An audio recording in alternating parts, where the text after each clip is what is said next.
روکڑی صاحب، انتخابات آپ لوگوں کو تو شاید کوئی مسئلہ نہیں ہے ابھی. آپ لوگ اچھا ایک پہلے انتخابات پہ بڑے عرصے سے کوئی نئے نام نہیں نظر آئے شامل ہوتے ہوئے آپ لوگوں کے ساتھ. نام نئے موجود ہیں، لیکن جس طریقے سے سچویشن چل رہی ہے اور پھر جہانگیر خان کے بھائی کی وفات ہو گئی تو ایسے کام ہم نے شروع ہو گیا تھا، لیکن اس کی وجہ سے بھی کچھ ڈیلے ہوا.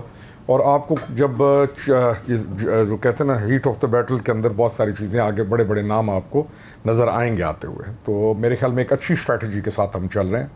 اور بڑے بڑے نام مطلب بڑی بڑی پارٹیز میں سے یا پھر وہی جو ڈسبینڈڈ اس وقت نہیں دیکھیں، ہمارا جو ہوم گراؤنڈ تھا، ہم جہاں سے آئے یہاں پر، اس کی وجوہات آپ کو بھی معلوم ہے، اور ان لوگوں کا وہاں پر رہنا ان کو بھی پتا ہے کہ وہ نہیں رہ سکتے.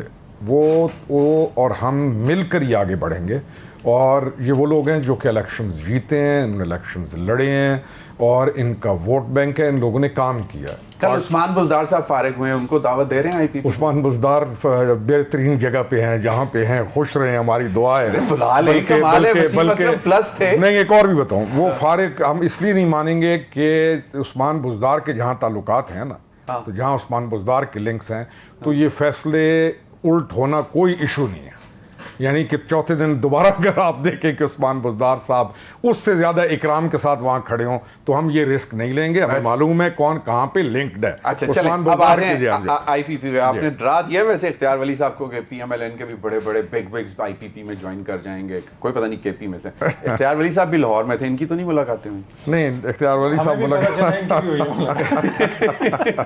چلیں ملاقات آج چھپتی نہیں ہے، دور ہے. اچھا وہ پھر تبھی تو آج پرائم منسٹر کو بھی کلیریفائی کرنا پڑ گیا، حالانکہ ملاقات چاہے چھپ کر جا کے کی جائے یا بغیر چھپے، لیکن اختیار ولی صاحب پتہ تو لگ ہی جاتا ہے، ملاقات نہیں چھپتی. جی جو دوسری آپ نے پوائنٹ دیا نا کہ پرائم منسٹر کو آپ نے کہا کہ انہیں کلیریفائی کرنا پڑا. نہیں وہ ہم بات کریں گے، وہ اہم پوائنٹ ہے، اس پہ لازمی ہمارا ویو وہ بات ہوگی. وہ بات انتخابات کی بات یہ ہے کہ ہمیں کوئی ایشو نہیں ہے، لیکن میں پرسنلی اپنی ذات کے طور پر بہت عرصے سے کہہ رہا ہوں کہ انتخابات ڈیلے کرنا چاہیے.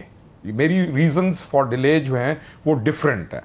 یہ جو ہے ووٹس جی میری ڈفرینٹ ہے، میری ریزنز آف ڈیلے ڈفرینٹ ہیں. میرا کلیم یہ ہے کہ آپ ملک اس سٹیج پہ پہنچ گیا ہے اور اس ایک شخص نے اتنی بڑی اپنی پارٹی کو تباہ کرنے کے ساتھ ساتھ ملک کو وہ سٹیج پہ لے گیا ہے کہ آپ اس وقت ایک بہت ڈینجرس کنڈیشن کے اندر کھڑے ہوئے ہیں. آپ کیوس، ایک شدید ترین کیوس سے نکل کر آپ باہر آ رہے ہیں، اور stability of minds, political excellence تو چھوڑیں نا، پولیٹیکل ایک ایسی ڈس ایبلٹی اور اتنی ایک زیادہ انارکی پولیٹیکل پھیلی ہوئی ہے عام لوگوں کے ذہن میں کہ اس وقت بڑا ہی خطرہ ہے اس ملک کو. میرا کلیم یہ ہے کہ جو انتخاب ہیں وہ کسی پارٹی پولرائزیشن سے بھی کام آگے چلا گیا. پولرائزیشن سے بھی کام آگے چلا گیا. پولرائزیشن تو ایک سٹیج تک رہ کے کچھ نہ کچھ اوپینین کے اندر ڈفرنس رہے تو برداشت کرتے ہیں نا. جب معاملات کلٹ کی صورت اختیار کر جائیں تو پھر وہ So the foremost reason for Mr. Rokri is کہ آپ نارمل حالات میں نہیں ہیں. آپ نارمل حالات and it is because of economic situation. Economic ان حالات کو ملٹیپلائی کرتی ہے like fire. دوسرا پوائنٹ جو تھا اسی میں I would like to say کہ یہ جو کنڈیشنز ہیں نا کہ ووٹرز کو اندراج کی اجازت دی جائے اور حلقہ بندیاں کی، یہ پرنسپلی 100% ٹرو ہے. آپ کا سینسز ہونا، اور کیسے آپ ڈپرائیو کر سکتے ہیں کروڑ بندے کو؟ کہ آپ جب گورنمنٹ بننی ووٹ سے ہے تو آپ ووٹر کو کروڑ سوا کروڑ بندے کو ڈپرائیو کیسے کر سکتے ہیں؟ آپ کس بنیاد پہ کریں گے؟ کوئی بھی پارٹی کہے. تو ڈیجیٹل سینسس کو آئے ہوئے کتنا عرصہ ہو گیا؟ اتنی لیٹ آفٹر تھاٹ کو کوئی کوسچن نہیں کرے گا کہ جی کیا کر رہے تھے؟ You should have summoned CCI about 6 months back. میں تو یہ بھی کہتا ہوں کہ ہم سارے الیکشنز کی بات کرتے ہیں، لیکن ہم آج تک لوکل باڈیز الیکشن کو تو ہم نے سمجھا ہوا ہے نا کہ وہ کسی اور ملک میں ہونے ہیں. یعنی لوکل باڈیز کے اوپر فرسٹ سٹیپ، سیکنڈ سٹیپ اور تھرڈ سٹیپ پہ جا کے آپ نے جانا ہے. لیکن ان چیزوں کو ہم اگر ان پہ جائیں تو پھر کہاں جائیں؟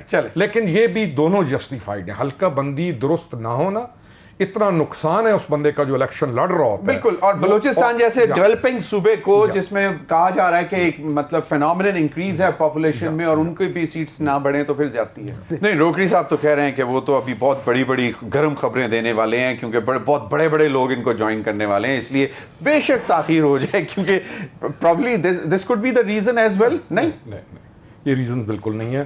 میں پھر کہہ رہا ہوں کہ پاکستان جن حالات میں سے جا رہا ہے, اور آپ جو پچھلے انتخاب کا دے رہے ہیں نا حوالہ کہ جی اسمبلیز تحلیل کی اور آن کنڈیشنز جو پچھلا صاحب بہادر تھا اس کی کنڈیشنز کے اوپر آئین کے مطابق 90 دنوں کے اندر انتخاب کیا جائے, تو یہ کھیل جو ہیں کھیل جو اس نے کھیلے, ان کھیلوں کا بھی بند ہونا بہت ضروری ہے. لیکن روکڑی صاحب تھی تو وہ آئینی نا, میں وہی کہہ رہا ہوں نا جی, مطلب آئین سے بالاتر تو کوئی چیز نہیں. جی کچھ چیزیں ایسی ہوتی ہیں کہ آپ کو بھی اور مجھے بھی معلوم ہے کہ چلیے چھوڑیں آئین چھوڑیں. سپریم کورٹ اگر ایک ڈیٹ دیتا ہے, سپریم کورٹ کو کسی نے مطلب کسی خاطر میں نہیں لے کے. میں پھر کہہ رہا ہوں کہ بہت ساری چیزیں کلیئر ہو چکی ہیں, کس نے کہاں, کس لیے, کیا کہا, کیوں کیا. صحیح. روکڑی صاحب سے کمنٹ لے لیں پھر آپ کمنٹ کر دیجیے گا. نہیں ٹائم ہے, سکون سے, آپ کا شو ہے جہاں. نہیں جی روکڑی صاحب, اس میں جو ان کا یہ کہنا ہے,